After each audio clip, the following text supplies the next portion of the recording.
We hebben hier te maken met een soort juridische kanker die maar voortwoekert en dan ga je de uitzaaiing bestrijden, maar de haat, het verbod, zul je moeten verwijderen.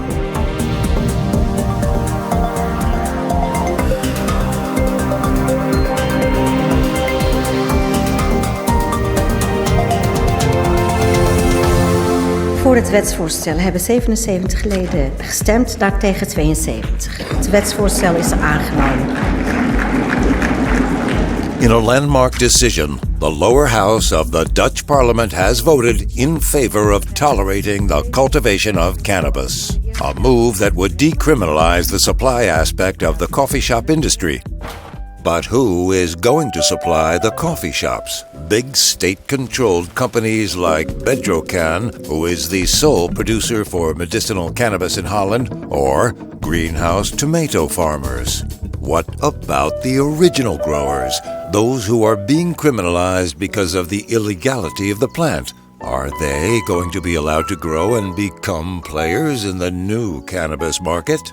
Nou, dat is precies eigenlijk de vraag die volgens mij ook een beetje centraal staat, ook naar aanleiding van wat we net hoorden van Doede. Wie gaat het nu zo meteen overnemen? Ik wil graag Vera Bergkamp uitnodigen. Ga lekker zitten. Ja, ga lekker zitten. Thijs, die gaat... ga lekker zitten.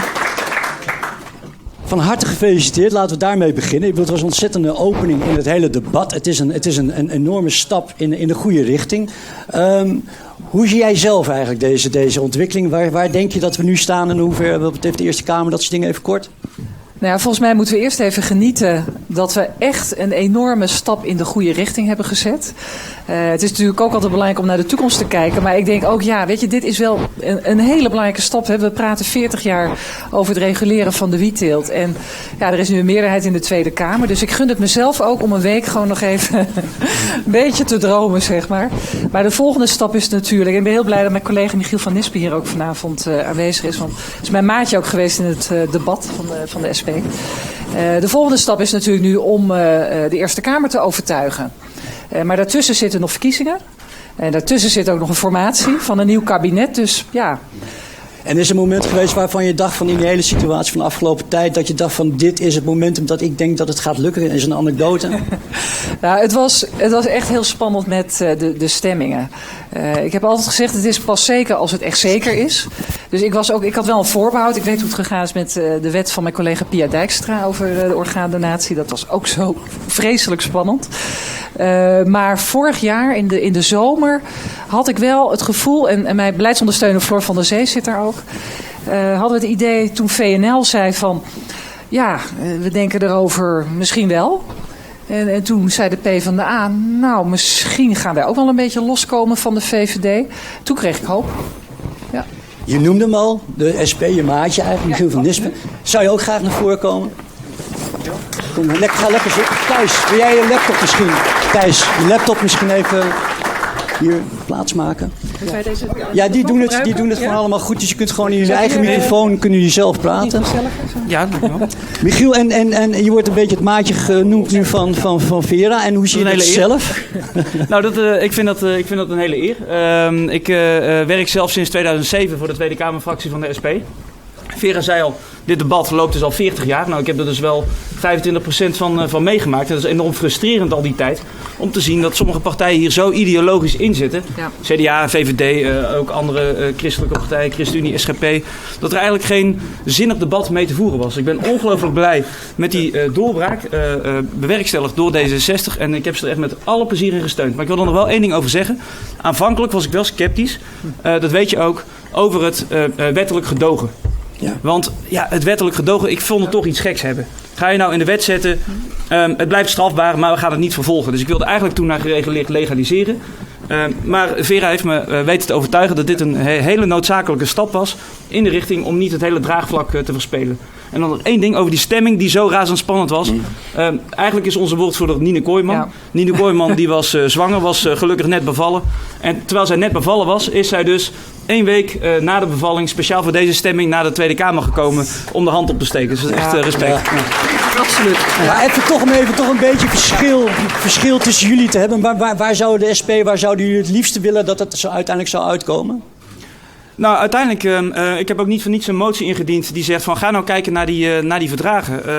Tom Blikman had het er ook al over. Wij vinden eigenlijk dat die verdragen... Kijk, je kunt inderdaad zeggen met een beroep op andere verdragen, het recht op gezondheid, et cetera, het recht op veiligheid, zou je dus ook kunnen zeggen dat die verdragen prevaleren boven die anti-drugsverdragen. Maar om aan alle discussies een eind te maken, hebben wij een motie ingediend die zegt, zorg nou dat er geen misverstand meer over kan bestaan. Dat dit soort stappen, zoals we nu zetten, dat dus gewoon mag. Die motie is echt nipt verworpen. Dat is echt zonde. Maar dat betekent niet dat dit kansloos is voor de toekomst. Dus eigenlijk zouden wij willen dat die antidrugsverdragen de ruimte gaan bieden om voor cannabis gewoon dit soort dingen te doen die we eigenlijk logisch vinden. Ja. Nog even naar Vera Bergkamp. Waarom is het hele medicinale vlak gewoon helemaal weggelaten in de hele discussie eigenlijk? Nou ja, weet je, het was al een enorme stap om een meerderheid te krijgen voor dit voorstel. En het voorstel heet ook een gesloten coffeeshopketen.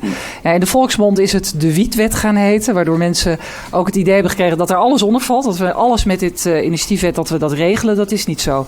De thuisteelt en de medicinale cannabis vallen niet onder mijn initiatiefwet. Maar toen GroenLinks kwam met een amendement om iets te doen voor de medicinale cannabis, dan zit je in de rol als zeg maar... een beetje alsof je in het kabinet zit, hè? Dus dan mag je een advies geven over het amendement. Toen heb ik ook gezegd, nou ik laat het oordeel aan de Kamer. Hè? Ik vind het sympathiek. Dus in die zin heb ik zelf wel ruimte gegeven om daar wel een meerderheid denk ik voor te krijgen. Dat is ook gelukt. Maar ik denk wel dat het tijd is als het gaat over thuisteelt, als het gaat over medicinale cannabis. Ja, er moet wel een visie, er moet wel een nieuw beleid komen. Ook kijkend naar de zorgverzekeraars en hoe dat allemaal gegaan is. Dus even los van mijn wet. Er moet nog wel heel veel gebeuren als het gaat over de thuisteelt en het medicinale. Okay. Maar Michiel van Nispen en ik schelen niet zoveel van mening als het gaat over de toekomst. Want ook ik heb ook aangegeven in het debat, de volgende stap, als we kunnen aantonen dat dit goed is voor de volksgezondheid, de openbare orde en de veiligheid, ja, dan zou een volgende stap legaliseren zijn. En dat zou hoe lang duren, denk je? Ja. Ja. Nou ja, wat wel grappig is, 2 jaar geleden zei eigenlijk bijna iedereen, je hebt totaal geen kans van slagen. Dit gaat nooit lukken. Nou, kijk waar we hier staan, dat we vanavond hier zijn. Vol blijdschap, zeg ik maar. Dus ik durf geen voorspelling te doen. Laten we eerst dit regelen. En ook zorgen met elkaar dat als dit ook werkelijkheid wordt, dat we goed samenwerken met de coffeeshophouders. Dat we ook echt, die samenwerking vinden om hier een succes van te maken. Ja. Okay. Ja. Michiel, en nog even één laatste vraag. De politiek, en dan ga ik de andere deelnemers uitnodigen aan deze tafel. Maar je had het net ook even, tenminste in het voorgesprekje, over de politieke haalbaarheid. Ja. Dat dit dus al heel ver is. Ja. Voor jou is het ook vrij dus verrassend dat dit gebeurt. Maar denk je dat er nog meer rek in zit, dat we nog meer dat we nog meer kunnen bereiken binnen de Tweede Kamer? Wat dit onderwerp betreft. En als we het over medicinaal hebben? Dat medicinale wel. Ik heb het idee dat daar toch ook wel wat sympathie voor bestaat. Ja. Er is nog wel werk aan de winkel, denk ik. Maar volgens mij kan dat wel. De rol van de VVD, hè, die kennen jullie ook allemaal. Dat is natuurlijk heel erg interessant. Het congres heeft de VVD opgedragen. We gaan slimmer reguleren. Nou ja, en in het debat over dat wetsvoorstel, want dat was na hun congres, hebben we gezegd van nou, dan gaan jullie dus voorstemmen. Nee, want we zien beren op de weg. Ja, maar welke beren dan? En kom dan met een voorstel. Neem je taak dan serieus als volksvertegenwoordiger en kom dan met een voorstel hoe dat voorstel eventueel beter zou kunnen. Nou, geen enkele ruimte. Dus bij de VVD moet je dus gewoon nog steeds niet zijn, ondanks de mooie woorden in het verkiezingsprogramma. Maar dat schept wel verplichtingen voor de toekomst. Dus ik denk wel dat ook de VVD op enig moment er niet meer aan ontkomt. En ja, de SP bestrijdt de VVD echt aan alle kanten. Maar als zij hier nou eens een verstandig beleid gaan voeren, dus wij hopen dat ze heel klein worden bij de verkiezingen, maar vooralsnog ziet het er niet naar uit. Dan blijven zij een relevante speler. Dus we moeten jullie ook daar toe blijven richten. Ja. Okay. En we hebben het over de aanvoer van de coffeeshops. Lisa van der Pink is hier. Die wil ik nu ook graag uitnodigen aan tafel. Om als coffeeshop-eigenaar in Eindhoven, of in Eindhoven moet ik zeggen. Want Lisa, als coffeeshop-eigenaar ben je blij met deze ontwikkeling? Ik ben heel blij met deze ontwikkelingen. We hebben ze al eerder gehad. Ik meen 1997 was ook een nipte kamermeerderheid, maar dat heeft helaas tot niets geleid, zoals jullie allemaal weten. Ik ben heel blij dat dit initiatief is ondernomen. Ik snap ook heel goed met de kleine stapjes dat het niet anders gaat, want ik heb onderhand ook aan het beginsel gestaan van de medische cannabis. Wij hebben heel veel uren gesleten met Boris van der Ham omdat hij die motie ging indienen. En ik weet dat het met kleine stapjes gaat toch wel iets lukken. Ja, en is het toevallig, kun je iets vertellen, want het is nog niet zo lang geleden, 1,5 week geleden of zo, zijn veel coffeeshop-eigenaren, en ik zie er ook een paar bij elkaar geweest. Zijn In het geheim hoorde ik. En nou ja, op een geheime locatie in ieder geval. Kun je daar iets over vertellen, wat daar de stemming, of zeg maar de algemene stemming een beetje was van hoe wil een coffeeshop-eigenaar die zeg maar waarvan nu de achterdeur wordt geregeld? Hebben zij een stem in een kapitel? Worden ze erbij betrokken? Krijgen ze een mogelijkheid om zich ermee te bemoeien? Dat soort dingen. Nou, wat uit die avond bleek is dat de coffeeshophouders daar zeer sterk bij willen worden betrokken.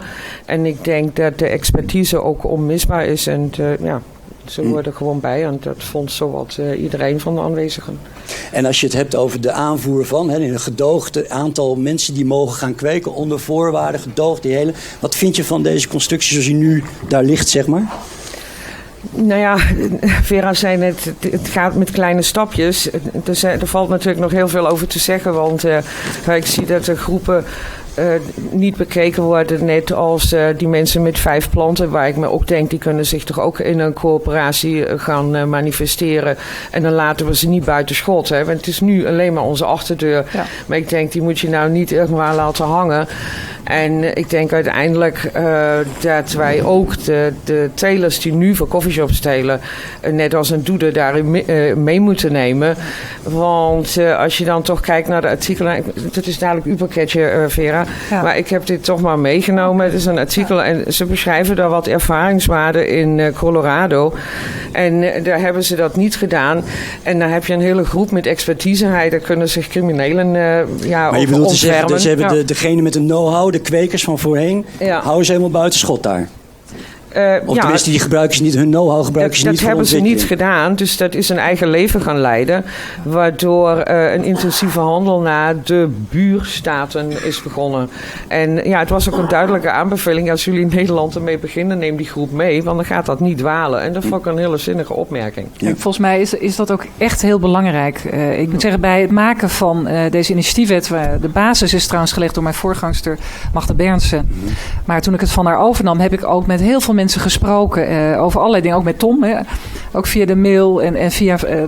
dan kwam er een vraag op van, hoe zit dat nou? Er zit ontzettend veel kennis. Ik vind ook dat we dat echt moeten gebruiken. En ik heb ook geleerd hoe bijzonder dat plantje is, eerlijk gezegd. Het is niet vaak dat je anders naar een plantje gaat kijken, maar dat is wel gebeurd. Het is een veelzijdig plantje, je kunt er veel mee en het is zo verschillend hoe je het kan telen en wat je er allemaal mee kan. Maar is het dan niet zo gek dat er heel moeilijk over gedaan wordt, over dit plantje? Er wordt enorm moeilijk over gedaan. Het is een enorme... Ja en nee, maar ik wil daar toch ook wel een nuance aan brengen. Kijk, wat je natuurlijk wel ziet is dat als je kijkt, en dan heb ik het niet over alle plantjes, alle mensen, maar er is wel een groep. Een kwetsbare groep. En dat zie je met jongeren die vaker terechtkomen in de verslaving, die te maken hebben met allerlei andere problemen. Ik vind, daar moeten we ook wel over hebben. De zogenaamde sluipmoordenaar krijgen we nu? Nee. Oké. Nee, dat zou ik niet durven te zeggen. Maar er is ook wel een kleine groep van kwetsbare jongeren die op jonge leeftijd veel gebruiken, later in de problemen komen. En daar moeten we oog voor hebben. Dat is zeg maar, die kant. Maar aan de andere kant moeten we het daardoor niet voor heel veel mensen die er op een goede manier mee om kunnen gaan verbieden. Ja. Dus ik vond het verhaal wel mooi als het gaat over zelfbeschikking. Ja, daar heeft het natuurlijk alles mee ook mee te maken. Ja. Mag ik nog even een kleine opmerking maken? Wat bij dat problematische cannabisgebruik vaak onderliggende oorzaken psychische zijn. Zeker. En dat het niet zozeer aan de plant zelf ligt. Also eigenlijk, eraan verslaafd raken is heel erg moeilijk. Je kan spreken van een zekere gewenning. Net als dat je ook aan koffie gewend bent en aan andere dingen. Want als je morgen met vakantie gaat, dan krap je echt niet het behang van de muur. Zeker. Het is ook een feit dat Nova Dick Kentron heeft ook erkend. Zij zijn voor regulering, omdat gewoon dan mensen informatie en dat soort dingen. Maar wat ik wilde zeggen eigenlijk, het was een drogreden van u net. Want, dat wist u zelf ook wel. Want... moet ik dat nog uitleggen? Ik bedoel, dat een paar problemen... Bij elke medicatie ontstaan bijwerkingen. En zijn er ernstige problemen. Er vallen ook doden in ziekenhuizen. Dus dat is geen argument om iets niet of wel te doen. Nee, maar volgens mij gaf ik dat ook aan. Dat wil ik wel, maar ik wil het er nog eventjes maar ik vind het wel belangrijk. Volksgezond is ook belangrijk. Ik vind politici die drogredenering gebruiken, vind ik altijd een beetje zwak. Maar toch. Mag ik even één ding zeggen? Jij had altijd over die verslavingskliniek. Hè? Daar heb ik inderdaad ook zelf mee gesproken. En die zei ook van wat ik net ook eigenlijk herhaal, want hij is de deskundige daarin. Het gaat om een kleine groep. groep. Maar hij zegt, daardoor moet je eigenlijk juist reguleren, zodat mensen weten wat ze roken. Ja. En zodat je ook voorlichting kan geven en ook kan inzetten op preventie. Ja. Okay. Ja, dus het was juist argumenten om te reguleren. Dus daar was ik heel blij mee. Okay.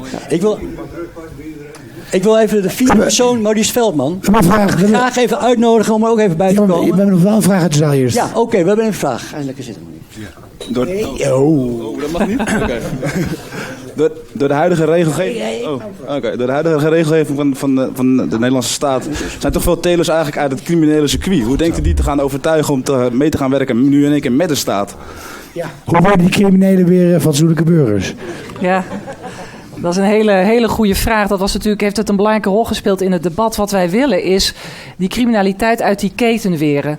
Ja, dus de coffeeshops willen ook een gewone onderneming hebben. Die willen niet meer dat gedoe met die achterdeur.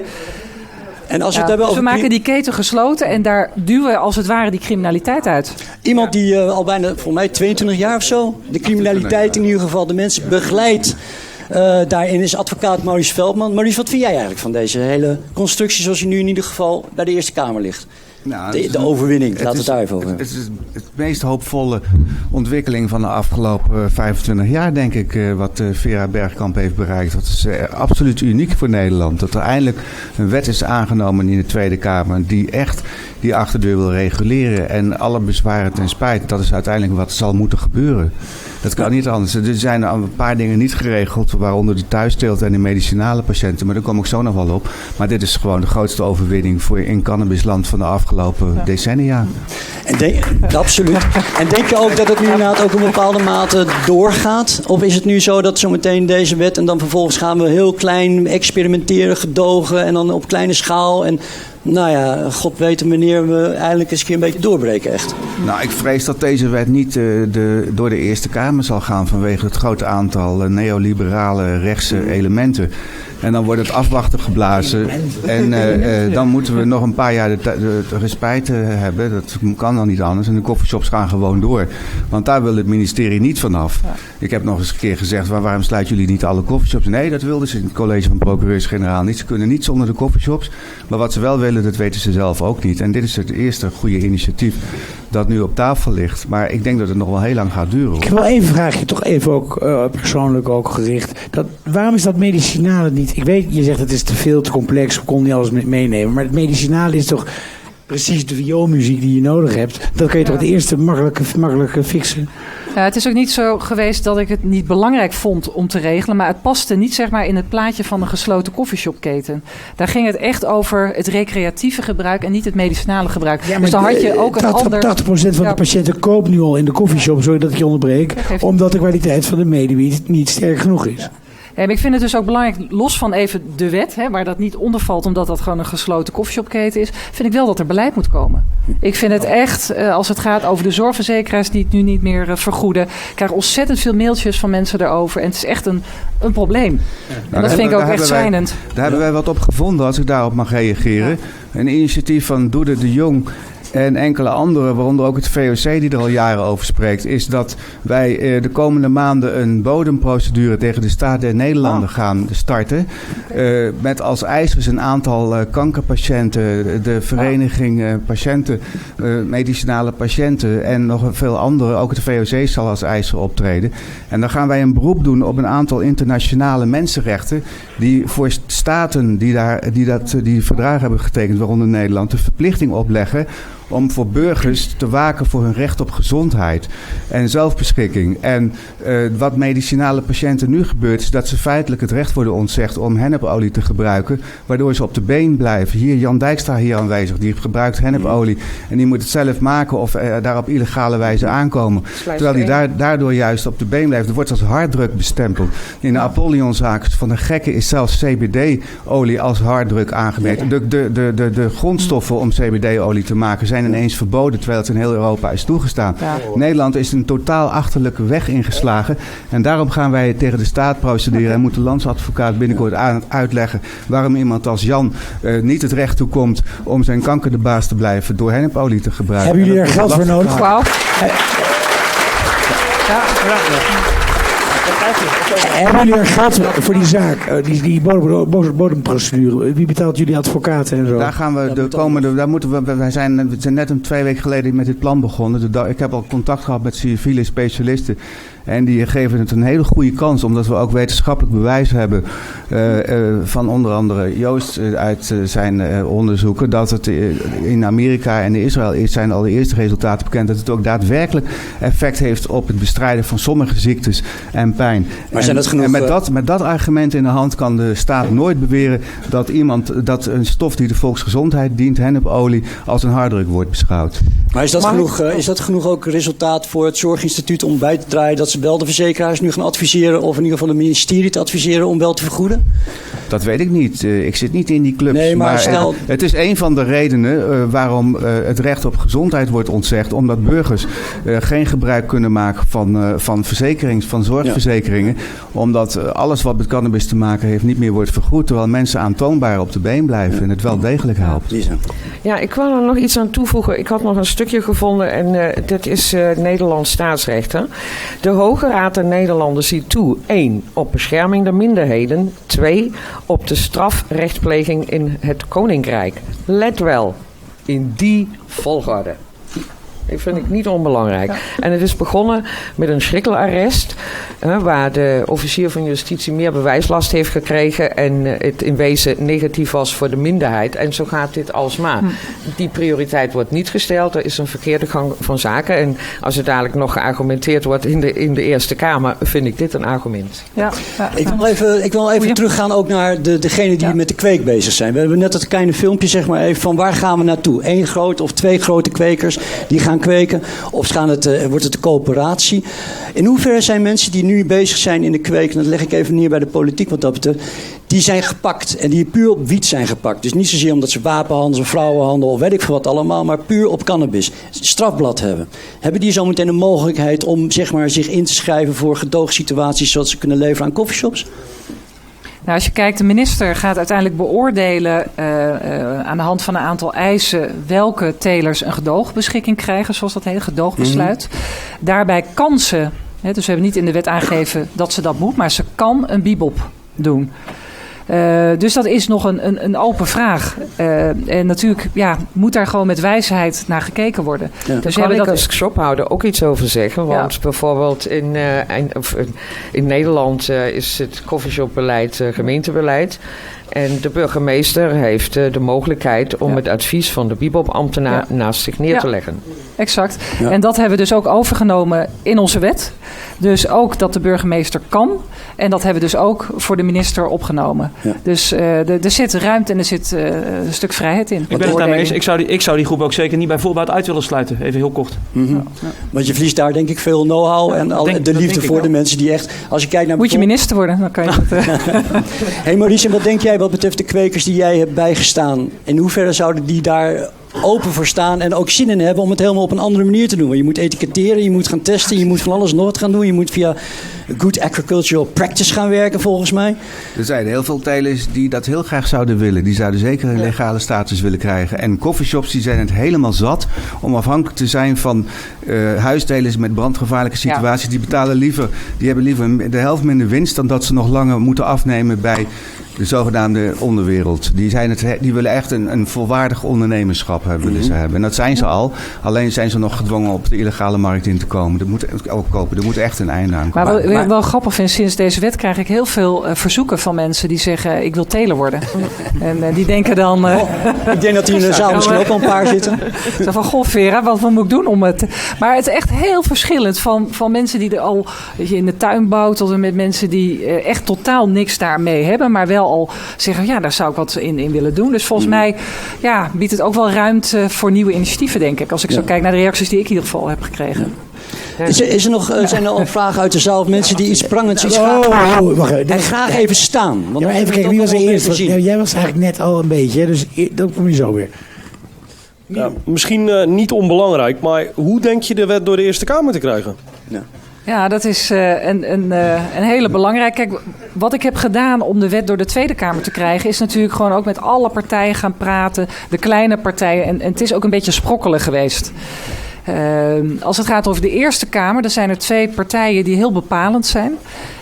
Waarvan ik wat minder hoop heb, kijkend naar het CDA. De mensen die het debat gezien hebben. Ja, er was geen openheid om. Michiel zei dat net. Vanuit ideologie, weet je, is het heel lastig om elkaar te vinden. De feiten maakten helemaal niks uit. De VVD, ja, daar is mijn hoop een beetje op gevestigd. Ik vond ze tot nu toe, en zeker dat zij ook doet, als het gaat over onze premier, heeft hij zich heel negatief uitgelaten. En ja, er hangt nog een sfeer van opstelt en teven. Maar ik was laatst op het VVD-congres. Ja. En ja, daar was toch wel echt wel iets anders aan de hand. Ik bedoel, het is niet voor niks dat daar motie is aangenomen. Ja. Ja. Dus ja, wat ga ik doen? Maar goed, het zijn allemaal VVD'ers. Ik wil Bolkestein noem maar op. Dat zijn VVD'ers die al jaren pleiten voor legaliseren. Wat jij zegt, heeft het dan überhaupt zin, en zoals het in Amerika gebeurt, dat je daadwerkelijk senatoren ook als volk gaat benaderen? Ik denk dat het. Nou, wat heel belangrijk is bijvoorbeeld dat er zoveel draagvlak is bij burgemeesters en wethouders bij gemeenten. Die echt zeggen van joh, alsjeblieft regel dat. Ik hoop ook dat er wat meer komt uit de politie en het Openbaar Ministerie. Er zijn natuurlijk wel 2 brieven geweest. De politie was op zich wel wat genuanceerder, maar het Openbaar Ministerie had toch best wel wat kritiek. Dus ik hoop dat daar ook wat meer beweging in komt. Dat helpt allemaal om draagvlak te krijgen. En ook, ja, als ook burgers, maar ook vooral coffeeshops georganiseerd. Dat is zo werkt dat vaak ook. Dat is denk ik ook goed om de politiek ook te benaderen. En wat denk je van de verkiezingsuitslag? Die is natuurlijk ook alles bepalend. Hier kan een afspraak over worden gemaakt natuurlijk. Het maakt nogal wat uit welke partijen dadelijk gestemd wordt. Duidelijk. Wat voor afspraak er komt in het regeerakkoord. Daar wilde ik ook iets over zeggen. Maar ik wil het niet hebben over aankomende verkiezingen. Want Wilders zetten we deze keer nog even buiten. Die wordt geen premier van Nederland. Dat weten we allemaal hier. Maar hij heeft gezegd... Nee, dat is echt zo, jongens, kom op. Maar over 2 jaar heeft hij beloofd, gaat hij meedoen aan alle gemeenteraden. En hij heeft ook al gezegd dat als hij dan de macht niet krijgt, tussen aanstekens, er een revolte kan komen. Later heeft hij dat bijgedraaid. Ja, ik voorspel een revolte. Ik dreig er niet mee. Nou, whatever. Niets is gezegd over het feit dat over 2 jaar plotseling Nederland PVV blauw kan zijn. En ik snap... Misschien eerst nog even de andere leuke vraag. Begrijpt u hun standpunt? Ongeveer 3/4 van hun stemmers blowen zelf. En ze zijn zo radicaal anti-drugs. Ik snap het niet. Nee, ik snap dat ook niet. Ik weet dat ik, toen het ging over de alcoholwet, ik samen met Fleur Agema niet voor de verhoging van de leeftijd was. Omdat ik zei, besteed nou wat meer aandacht aan de handhaving, preventie. We hadden net een nieuwe wet. Dus ja, ik dacht van daar zit iets van progressie in. Maar de PVV maakt heel duidelijk onderscheid tussen alcohol en dat mag wel en roken. Maar drugs is fout, verkeerd. Eigenlijk een beetje zoals CDA. Want hash, dat is Marokkaans en bier, dat is Hollands. En zometeen... wat jammer is, PVV heeft niet meegedaan in het debat, hè? Dus we hebben ook echt niks kunnen uitwisselen. Dus ja. En zometeen als de verkiezingen zijn geweest, hoe hard is dit als ruilmiddel? Hoe hard blijven jullie vechten voor hetzelfde standpunt? In hoeverre zometeen, om coalities en dat soort dingen. Wisselgeld is. Inderdaad, wisselgeld. Ander kroonjuweeltje van jullie. Als ik heel eerlijk ben, het zal al een heel gedoe zijn, kijkend naar de peilingen nu, om een kabinet te formeren. Dus al die partijen die nu met breekpunten komen en met partijen uitsluiten, weet je, dat uiteindelijk werkt dat niet en ga je alleen maar de kiezer teleurstellen. Dus ik sluit me een beetje aan wat Michiel zegt. Het is heel belangrijk dat mensen het juiste doen met het stemmen. Dat er echt wat meer progressie komt. Dat hoop ik echt oprecht. Maar breekpunten of partijen nu al uitsluiten, weet je, dat heeft geen zin. Want je zult met meerdere partijen moeten gaan samenwerken. Ik wil die zin gewoon nooit meer van jullie horen. We weten het. Jullie zeggen het allemaal. Niet uitsluiten. Hou ermee op. Ja, maar het is wel zo. Ja, oké, duidelijk. Dat weten we allemaal. Maar even, wij sluiten geen partijen. Maar er zijn wel andere partijen die veel meer andere... Wij sluiten PV uit. Dat hebben we gezegd, dat die willen ook ons niet in hebben. Dus geen liefde. Maar wij gaan geen andere partijen uitsluiten. Want dat zou kiezersbedrog zijn voor ons. Ik zie... Freek Polak. Psychiater. En ook deskundeloog. En ja, zeker. Ga blower. Ga maar staan. Nee, je hebt nog maar gepensioneerd. Gepensioneerd psychiater, maar ook nog internationaal actief. Maar daardoor heb ik meer hiervoor. Zo. Nee. Maar dan moet je ook... Ja. Nou, ik vraag me af of het niet tijd is om ook na te gaan denken over een amnestie. Want dat is toch eigenlijk wel aan de orde, vind ik. Iets wat strafbaar gevonden werd, wordt nu niet meer strafbaar. En hopelijk wordt dat verruimd nog later. En dan moet je tijdig erbij zijn om te zorgen dat dat een serieus onderwerp wordt van gesprek. Dat de mensen die in de gevangenis zitten of wat voor boetes ook krijgen voor drugsdelicten, dat dat dus afgelopen moet zijn en dat dat teruggedraaid moet worden.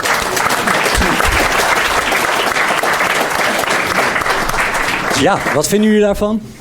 Is dat reëel? Is dat... Kijk. Ja, hier ben ik eerlijk gezegd, ik begrijp de vraag heel goed, maar hier ben ik bedoel heel eerlijk, niet zo optimistisch over. Net als dat we straffen niet met terugwerkende kracht invoeren. Hè. Als we morgen iets strafbaar stellen, dan gaan we niet zeggen, ja, je hebt dat vorige week gedaan, dus strafbaar. Nou, omdat iemand met terugwerkende kracht strafbaar stellen, dat zou nogal wat... Nee, maar nogmaals, ik begrijp de vraag wel. Maar realistisch gezien denk ik dat dit juridisch dat een onbegaanbare weg is. Dat wil niet zeggen, want dat sluiten we aan op de vraag die net gesteld is. Dat mensen die ooit een strafbaar feit hebben begaan door te telen. Ja. Daarvan hebben we net wel gezegd, die sluiten we niet op voorhand uit in de toekomst als teler. Dus dat is op zich al een... En wat denk jij als advocaat met zo'n soort idee? Ik zit net te bedenken wat voor mensen nou eigenlijk voor softdrugsdelicten vastzitten. Maar dat zijn over het algemeen wel de grote criminele organisaties die op zeer grote schaal softdrugs kweken. En dat zijn niet de thuistelers. Die komen tot 1000 planten, kom je met een taakstraf weg van 240 uur. Dus ik denk dat het in de praktijk niet zo groot is. We gaan niet nu hier criminaliseren en iedereen zwart maken. Maar we weten allemaal dat in het Brabantse land er welig wordt getierd of telig wordt gewierd. Ik weet niet hoe je dat zegt. I've been there. Maar het lijkt wel... En dat zijn andere jongens. Dat zijn geen doedens. Kijk, Freek heeft het over amnestie. En wij hebben bijvoorbeeld een conservatoire beslag op ons huis. Dat zou bijvoorbeeld geseponeerd kunnen worden in zo'n geval. En in Canada doen ze het ook trouwens. Er wordt ook amnestie toegepast voor mensen die... Ik denk dat je hetzelfde krijgt als bij coffeeshops die met een stash worden gepakt. Dat er gewoon een rechtelijk pardon zal worden opgelegd. Ik heb hier nog een vraag. Wat zijn de stappen mocht er niet genoeg animo zijn om aan een vraag te kunnen voldoen? Blijven we dan half met legale telers en half met illegale telers werken? Of? Ja, we hebben in de wet daar wel over nagedacht en daarom ook een overgangstermijn opgenomen. En dat overgangstermijn zegt van, het gaat pas allemaal over op het moment dat er voldoende telers zijn. Ja, ik verwacht eerlijk gezegd wel, als ik kijk naar de animo, dat er voldoende telers zullen zijn. En als je een beetje ondernemer bent, want we hadden het net ook over hasje. Ik kan me ook voorstellen dat je als ondernemer hier in Nederland hasje gaat proberen te maken. Gebeurt al. Ja, kijk. Goede hars trouwens. In ieder geval één. Nou ja, het zou mooi zijn als natuurlijk wat Tom Blikman ook al heeft aangegeven, een soort fair trade zouden kunnen krijgen met Marokko of met Nepal of weet ik veel wat, waar gewoon hele andere hasjes met hele andere waarden dan hier in Nederland. Maar ik denk dat is even een dingetje wat daar blijft. Maurice, wat zie jij verder nog als een mogelijkheid waarin bijvoorbeeld nu dat veel mensen nog steeds gepakt worden, er wordt heel veel ontnomen. En dat eigenlijk op de een of andere manier is het heel positief wat er momenteel gebeurt. Aan de andere kant lijkt de strijd gewoon net zo hard door te gaan en misschien wel harder. De strijd is bikkelhard. De strijd is nog nooit zo hard geweest. Vooral in Brabant en Zeeland. Ja. Er is een zogenaamde korte klapmethode al jaren in gang gezet. Alles wat met cannabis te maken heeft en met teelt wordt meedogenloos aangepakt. Mijn cliënt Hans Kamperman uit de Achterhoek, een keurige burger, die heeft 5 planten in zijn tuin staan, wat is toegestaan. Die heeft geoogst. De straat rijdt vol met politieauto's. Hij wordt 2 nachten in een cel gegooid. En hij verklaart dat hij er voor kankerpatiënten gratis wilde weggeven, hennepolie van wilde laten maken in de toekomst. En die man volgende maand moet hij voor de meervoudige strafkamer voorkomen. Er worden gewoon hoge straffen geëist. Voor 5 planten. Ze zijn helemaal de weg kwijt. Er wordt overal beslag opgelegd. Auto's, huizen, huurovereenkomsten worden ontbonden. Banken zeggen hypotheken op. Opstalverzekeringen worden opgezegd. Voor zelfs een hokje met 50 planten gebeurt dat al. Het is een ongekende strijd tegen alles wat met groen te maken heeft. En het houdt niet op. Nou, dus ik ben er heel somber over. Justitie gaat gewoon door. Je hebt ook nog het stukje van de burgemeester en al die sancties die hij oplegt. En in wezen zijn we in een democratie, en dat maken wij als coffeeshops al heel lang mee, dat 3 petten op 1 hoofd zitten. Dus hij bedenkt de sancties en hij stuurt de politie op je af en vervolgens legt hij jou de sancties op. En ik vind, in een rechtsstaat kan dat niet. En dit is werkelijk, in Brabant heeft dat disproportionele vormen aangenomen. Dat er interviews zijn van burgemeester. Nou, ik ga de junket ook nog afleren. En ik denk, nou, het gebruik is nog niet verboden, maar dat gaat de burgemeester dus ook willen verbieden. En dat is in mijn optiek een misbruik maken van de wet Damocles. En zo hebben we ook excessen gehad en nog steeds misschien met de misbruikmaking van de wet Bibop. Ja. Hey Lisa, en nu je toch ook aan het woord bent, en een social club, denk je dat eventueel coffeeshops aanvoer, dat een social club model zoals er net, is dat een bedreiging voor coffeeshops, of denk je dat model van de social club zoals dat net werd omschreven, dat het hier gewoon niet opgaat? Nou, ik heb daar wel een opvatting over, want willen we een beetje doordenken hoe wil je dat allemaal in elkaar zetten, dan hebben we in Nederland verschillende bedrijfsvormen van BV, NV, maatschap, een eenmanszaak. Maar wat een stichting zou je ook nog aan kunnen denken. Ik heb wel een probleem met de verenigingsvorm, want hier moet elk jaar moet een nieuw bestuur gekozen worden met een nieuw voorzitter.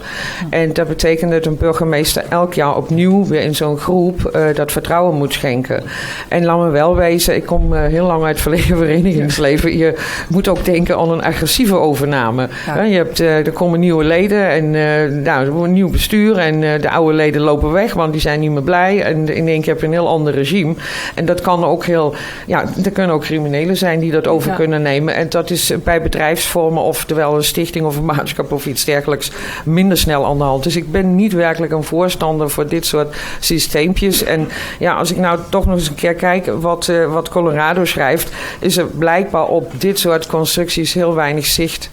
En denk ik, moeten we er heel goed naar kijken waar je voor kiest. Maar mijn voorkeur heeft het niet. Ik kan me voorstellen, in Spanje is het natuurlijk wel populair, maar er waren ook geen coffeeshops. Nou, dat zijn volgens mij eigen voorzitters. En dan ben je toch geen vereniging meer. Dat slaat toch nergens op. Dat is in Spanje is de social club ook mislukt. Want in grote steden als Barcelona en Madrid, daar is geen eens ruimte om die planten te telen. En er is zoveel vraag naar dat die social clubs gewoon bij criminele organisaties hun wiet inkopen. Ja. Ik zie hier een vraag uit de zaal. Een vraag uit de zaal. Nou, in ieder geval hartstikke gefeliciteerd met uw overwinning. Ik ben 22 jaar coffeeshop-eigenaar in Amsterdam. Met heel veel plezier. En u hebt het over kleine stapjes. U heeft hartstikke gelijk. Waarom beginnen we niet met onze voorraad te verhogen? We begonnen in Amsterdam in 1995 met 450 coffeeshops. Nu hebben we nog maar 174 coffeeshops over. Dat is een kentering van meer dan 61%. Ja. Dat is heel veel. Ja. Het aantal bezoekers is meer dan verdubbeld, vertrippeld of verviervoudigd. Ja. Maar de controles blijven nog steeds op die voorraad. Ja. En dat vind ik heel erg moeilijk, want zo direct ga ik naar buiten en morgen ga ik weer aan de slag en nog steeds zijn we de lul. Ja, als ik even mag aanvullen, dat misschien even uit eigen ervaring, als ik bijvoorbeeld bij een beroemde coffeeshop hier in Amsterdam kom, waar zelfs rijen buiten staan, dan kom je binnen en dan is alle hash op. Dat is gewoon op. En dan zeg ik, hè, je bent toch een winkel? En dan is het gewoon op. Ja. Dus hoe je het weet, of je het nou landelijk kijkt, zijn we ook al gehalveerd. Of je het nou lokaal kijkt, hier in Amsterdam zijn we ook al gehalveerd. Ja. Dus onze voorraad in de coffeeshop heb ik ook al een berekening gedaan, op zijn minst 1,3 kilo. Als je al die andere coffeeshops meerekent die al gesloten zijn.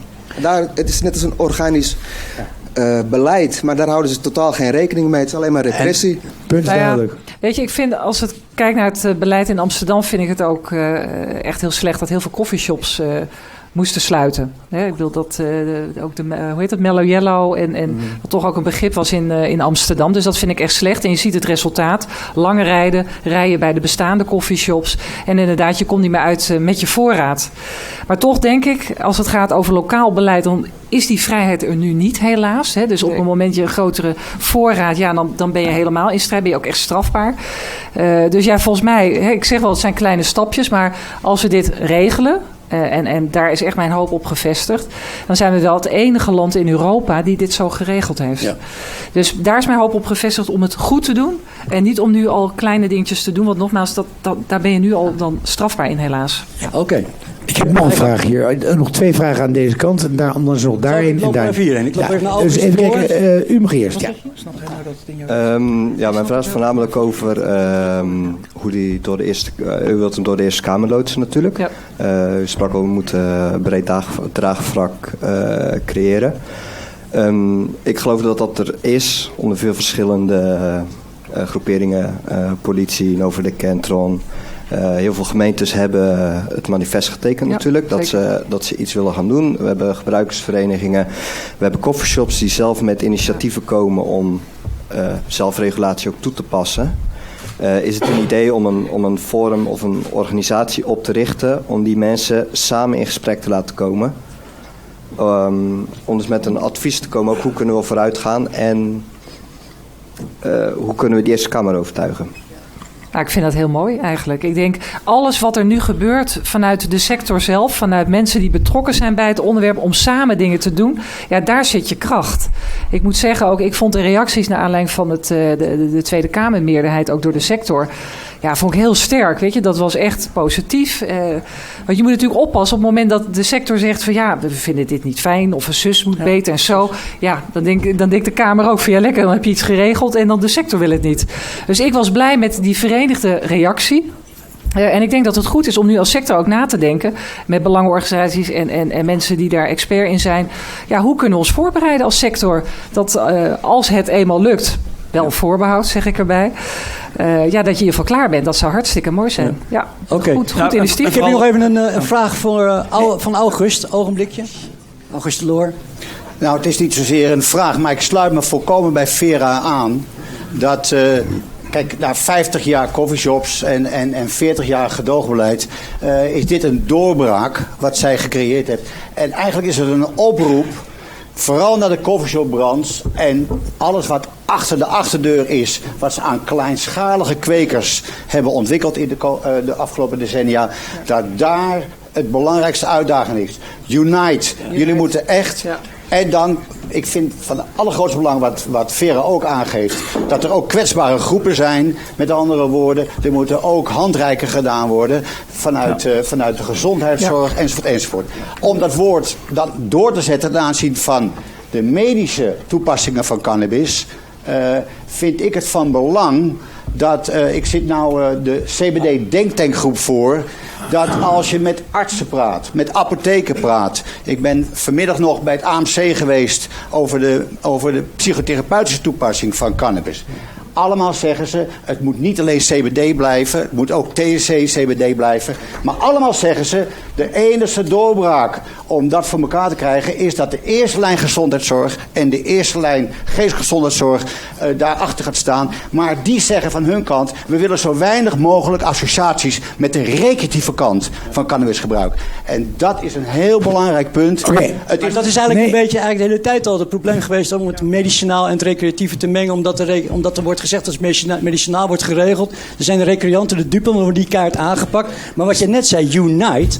de coffeeshopbranche, de kwekers, noem maar op... dat is wel een ding in deze branche. Want Unite, dat is niet wat vaak gebeurde in deze branche. Kun jij iets over zeggen, over misschien Maurice of Lisa...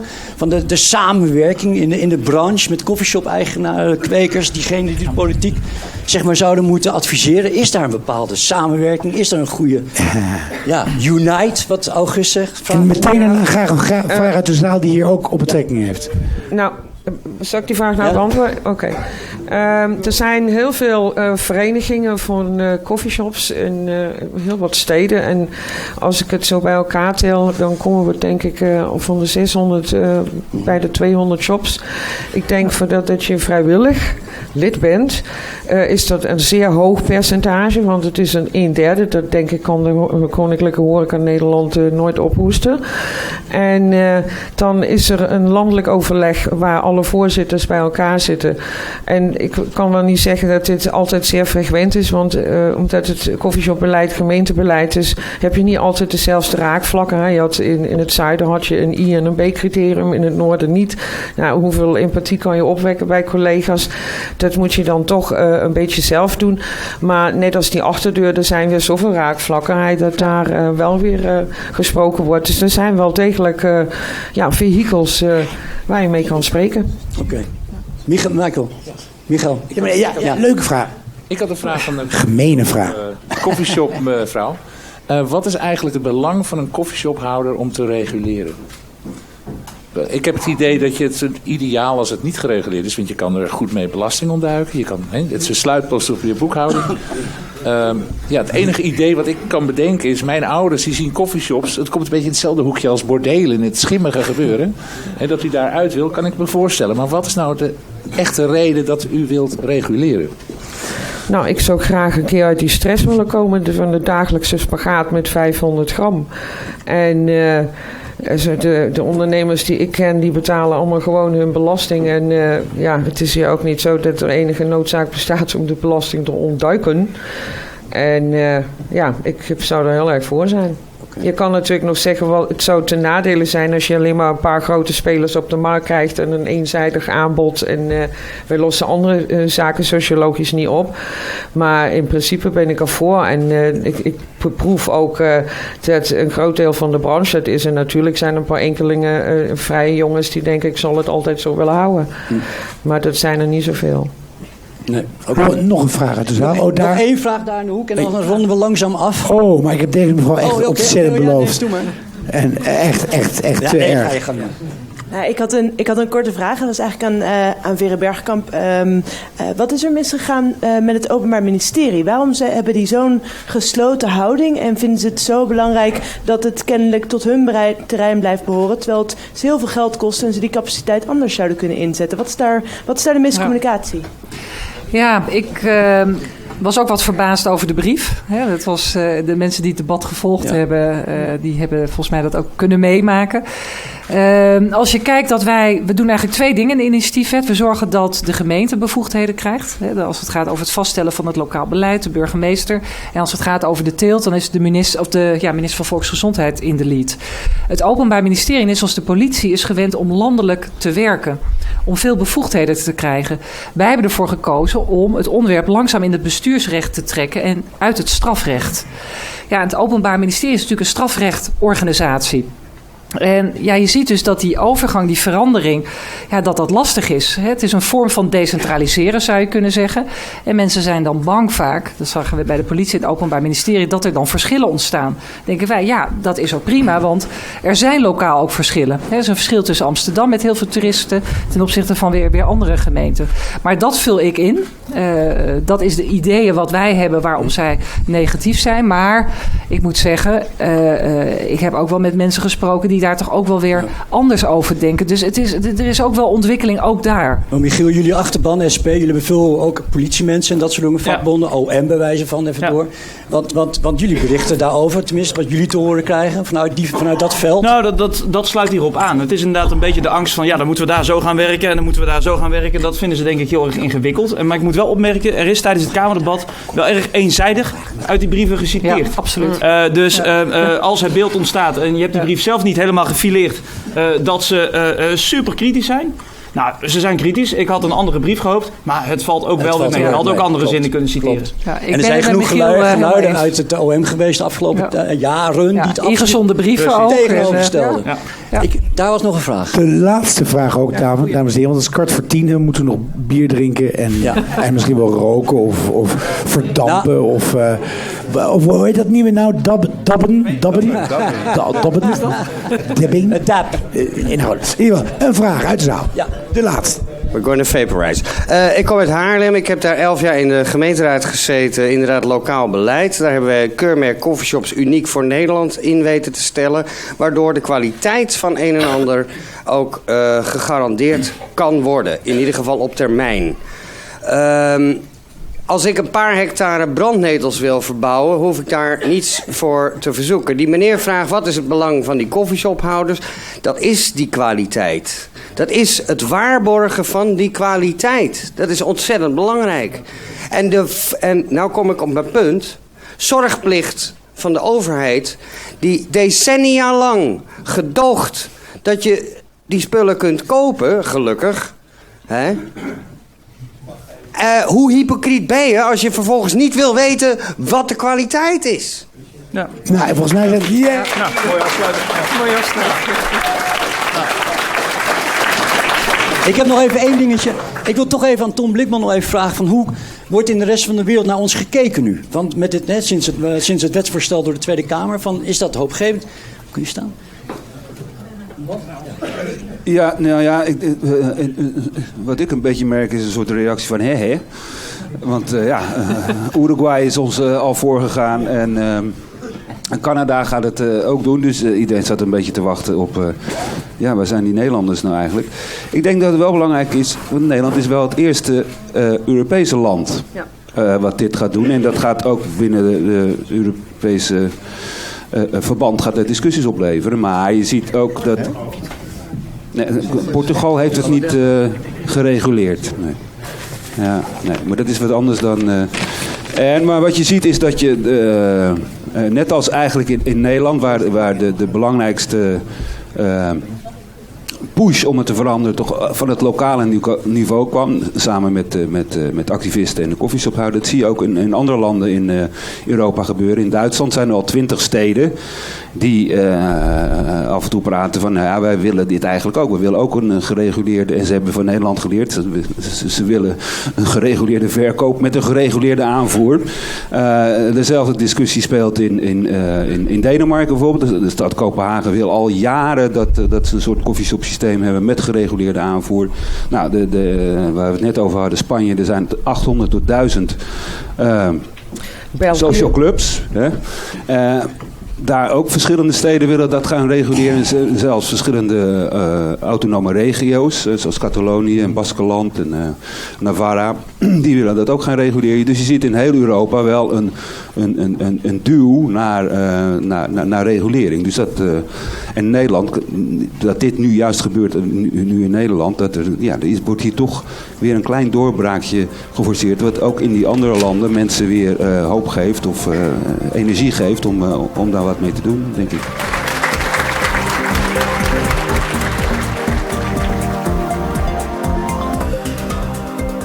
Your source of cannabis news. Cannabis News Network.